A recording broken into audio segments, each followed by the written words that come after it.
మీ వరకు పాజిటివ్ అంశాలు ఏంటి? ప్రభుత్వ వ్యతిరేకతేనా, లేకపోతే మాగంటి గోపీనాథ్ గారి చరిష్మా రావచ్చు, ఆయన మీద సానుభూతి, ఇదంతా వర్కౌట్? బీఆర్ఎస్ పార్టీ అంతే. బీఆర్ఎస్ పార్టీ కేసీఆర్ గారు 10 సంవత్సరాల పరిపాలన కళ్ళ కట్టినట్టు ఉంది. ఆయన రేవంత్ రెడ్డి గారి కాంగ్రెస్ ప్రభుత్వం 2 సంవత్సరాల పరిపాలన కళ్ళ కట్టినట్టు ఉంది. ప్రజలు అదే బేరేజ్ చేసుకుంటారు. గతంలో ఏమున్నాయి అసలు? రేవంత్ రెడ్డి వచ్చి ఏం చేసిండు?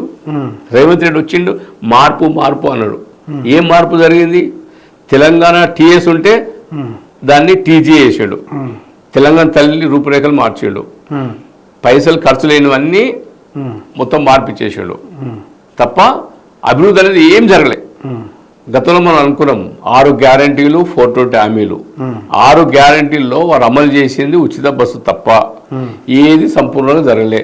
మీరు గతంలో కూడా రుణమాఫీకి సంబంధించి కూడా రైతులకి సొసైటీల ద్వారా మీరు చేశారు కదా, అది ఎంతవరకు వచ్చింది? అది ఏమన్నా సఫలీకృతమైంది, సాధించారా? రాంచ్ కాదు, గతంలో మా ఎంపీపీ గారు, అక్కడ ఎంపీపీ గారు వారి ఉన్నటువంటి మండలంనే సుమారు 20-25 రోజులు రైతులతోటి దీక్ష చేసిండ్రు. నిరాదీక్ష చేసిండ్రు.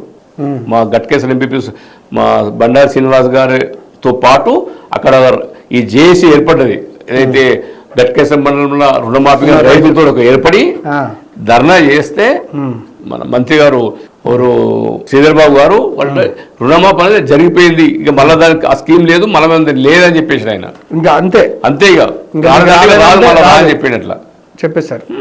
ఎంత కొట్లాడినా అదే అది రా చేయమని చెప్పేసింది. ఇక రుణమాఫీ ఎంతవరకు వచ్చింది గదే నా కాన్స్టిట్యూషన్ రాలే అని చెప్పుకుంటా ఆయన. అదే ఆ రకంగా వాళ్ళు ఉద్యమం చేస్తూ తప్ప దీక్షను విరమింపజేసినాం. అంతగా పెట్టి ఉద్యమం మాత్రం చేస్తా ఉన్నారు.